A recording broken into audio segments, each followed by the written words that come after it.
네, 안녕하세요. 위스키네비입니다.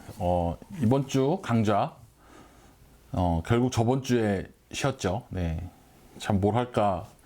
이게 생각보다 컨텐츠 뭐 할지 이제 고민하는 것도 생각보다 이제 쉬운 일이 아니더라고요. 근데 아무튼, 요 코어 레인지, 그 다음에 엔트리, 뭐 이런 그 등급이나 뭐 규정에 대해서 궁금해 하시는 분들이 있어서 제가 요거에 대해서 간략하게 설명을 드리겠습니다. 일단은 그 가격으로 이제 구분하는 경우가 있습니다. 이 가격으로 구분하는 거는 주로 미국에서 이렇게 구분을 많이 하고요. 또는 그다음에 시장 조사 기관들 혹은 이제 그 각각 이제 증류소 회사들이 자기네들의 그런 제품 쉐어나 이런 거 설명할 때 많이 쓰는 방식입니다. 뭐 지금 이게 어떻게 보면 살짝 마케팅적인 용어나 좀 뭐 규정에 딱히 정해져 있는 건 아니어서 조금 다르긴 합니다만, 통상적으로 이제 뭐 버번 위스키나 미국에서요, 버번 위스키나 이제 스카치 위스키를 이제 구분을 할 때 그 세 등급으로 나눕니다. 이것도 사실 뭐 방법이 여러 가지인데 그 여러 가지 방법 중에 하나예요. $19까지의 제품들을 버짓 혹은 밸류 위스키라고 이제 부릅니다. 뭐 요 이제 카테고리 안에 들어가는 대표적인 뭐 진빔 화이트 이런 거 있겠죠. 그 다음에 뭐 듀어스 화이트 라벨 이런 제품도 있을 거고요. 그 다음에 20불에서 39불을 스탠다드 위스키라고 부릅니다. 우리가 아는 뭐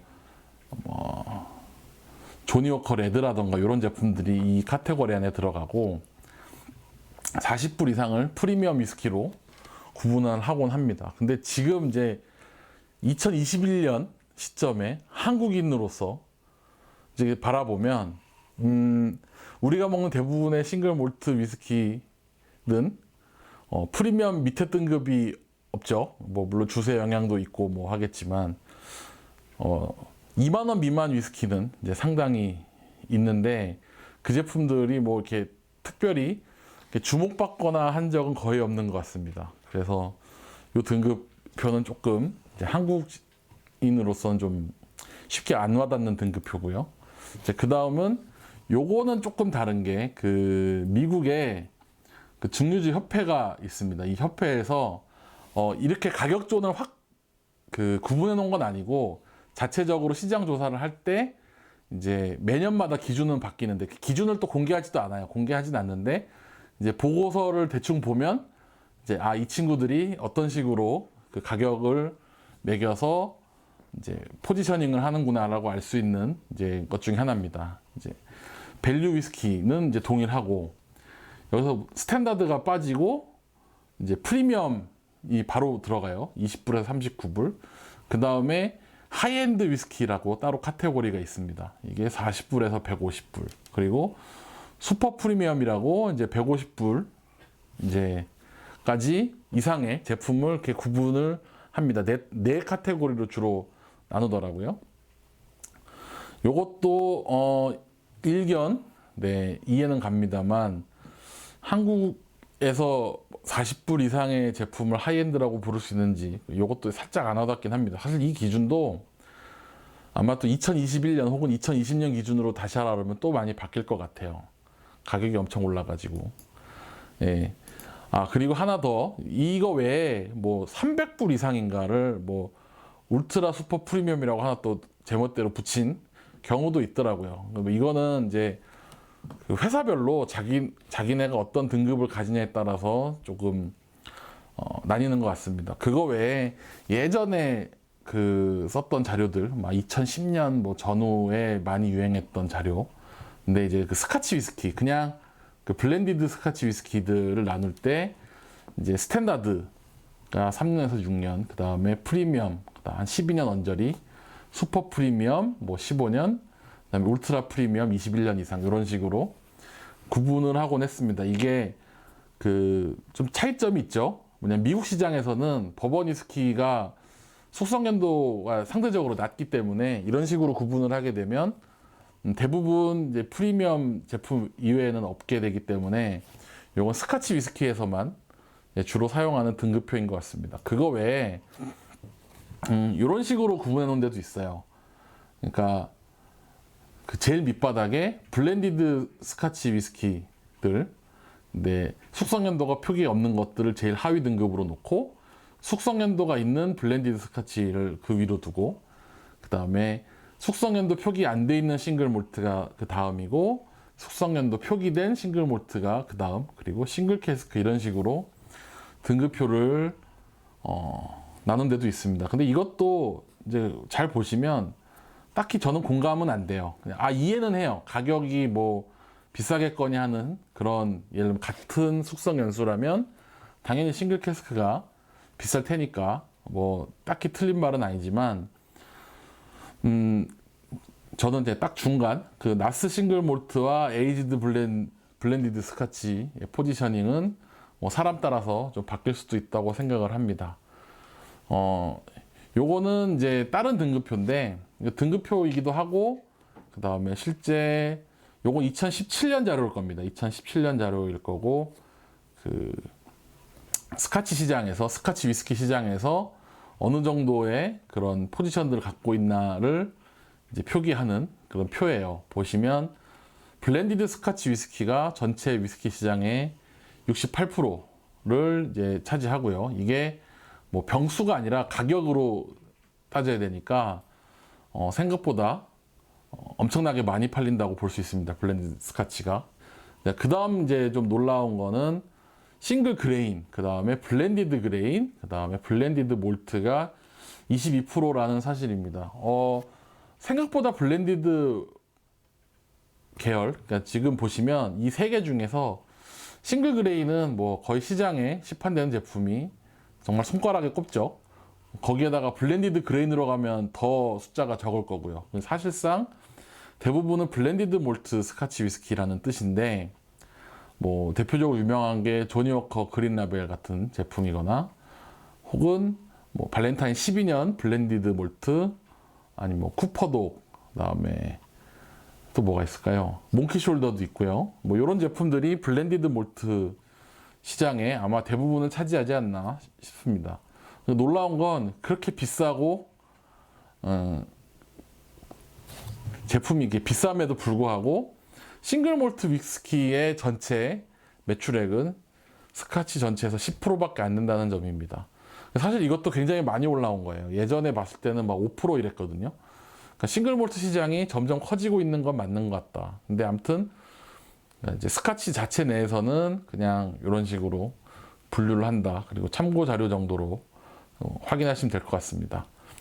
그래서 스탠다드 위스키에 대한 정의가 굉장히 뭐 여러 가지가 있었는데, 제가 봤을 때 이제 스카치 안에서만 놓고 보면 그냥 그 스카치 위스키 협회에서 규정한 딱 그 가이드라인만 딱 지킨 위스키들을 이제 스탠다드 위스키라고 부르면 될 것 같습니다.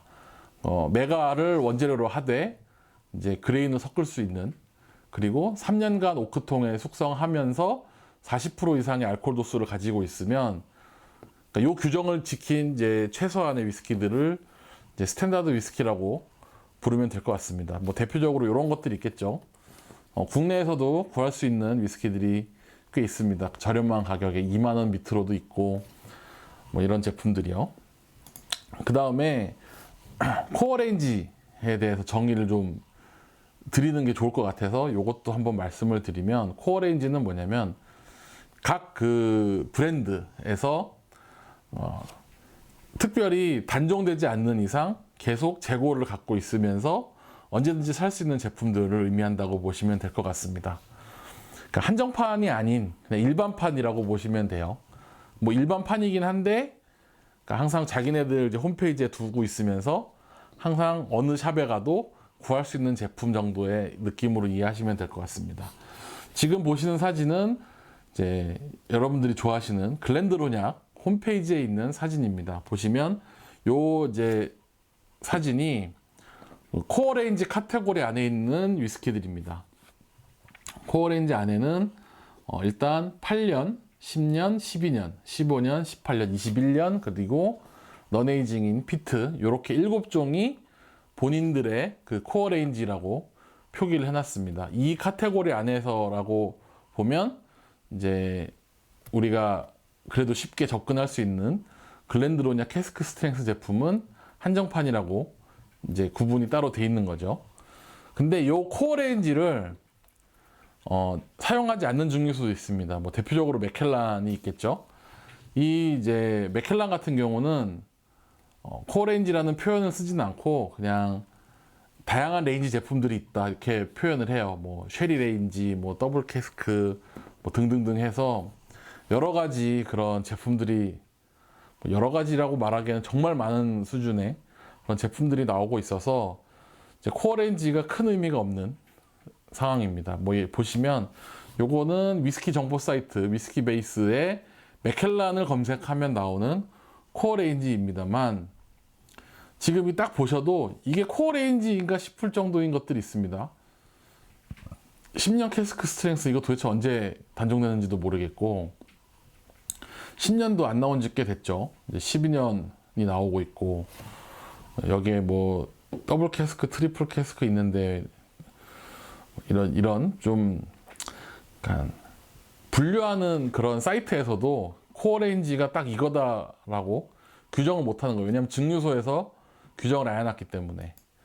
그쵸? 그다음에 그 엔트리 위스키에 대한 정의. 엔트리 위스키는 결국 뭐냐면 언제든지 살 수 있는 코어 레인지 제품 중에서 제일 저렴한 라인. 그러니까 이벤트성으로 나온 제품 말고 그 코어 레인지의 제일 저렴한 제품을 이제 엔트리 위스키라고 부르면 될 것 같습니다. 이 엔트리 위스키는 사실상 증류소의 캐릭터의 가이드 역할을 한단 말이죠.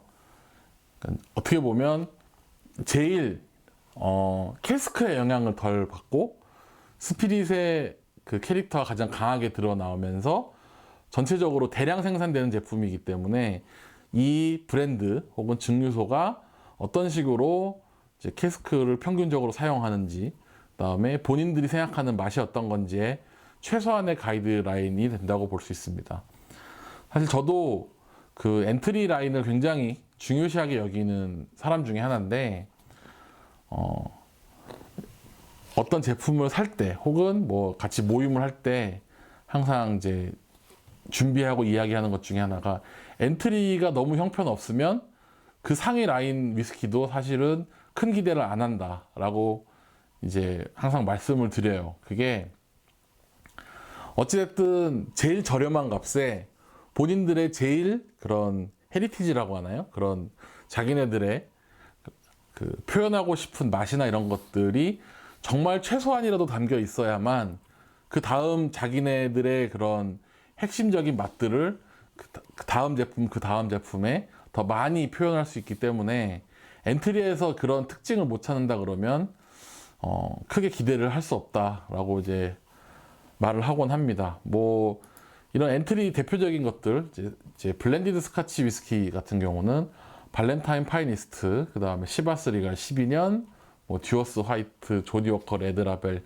이런 게 있고, 혹은 이제 싱글 몰트로 넘어가면 뭐 이런 제품들이 있죠. 브룩 라디, 뭐 클래식 라디, 그 다음에 글렌피딕 12년, 뭐 발베니 12년 이런 엔트리 제품들이 쫙 있습니다. 사실 그 위스키를 처음 접할 때 뭐 물론 뭐 맛있고 뭐 비싼 위스키들도 엄청 많아요. 그래 사실 위스키를 배울 때는 돈을 어마어마하게 많이 투자해야 되거든요. 시간도 많이 투자해야 되고. 왜냐하면 내가 하루에 마실 수 있는 술의 양도 정해져 있고 예산도 정해져 있기 때문에 세상의 모든 술을 다 마셔볼 수는 없어요. 저도 정말 최선을 다해서 이것저것 마셔보는 편입니다만, 아무튼 이런 이제 위스키들을 접할 때 특히나 증류소가 120개가 넘고 스카치만 해도 거기에 뭐 일본 위스키, 대만 위스키까지 다 넓히면 아마 평생 먹어도 전체 이제 발매되는 병의 반이 뭐야? 10%도 못 먹을 겁니다.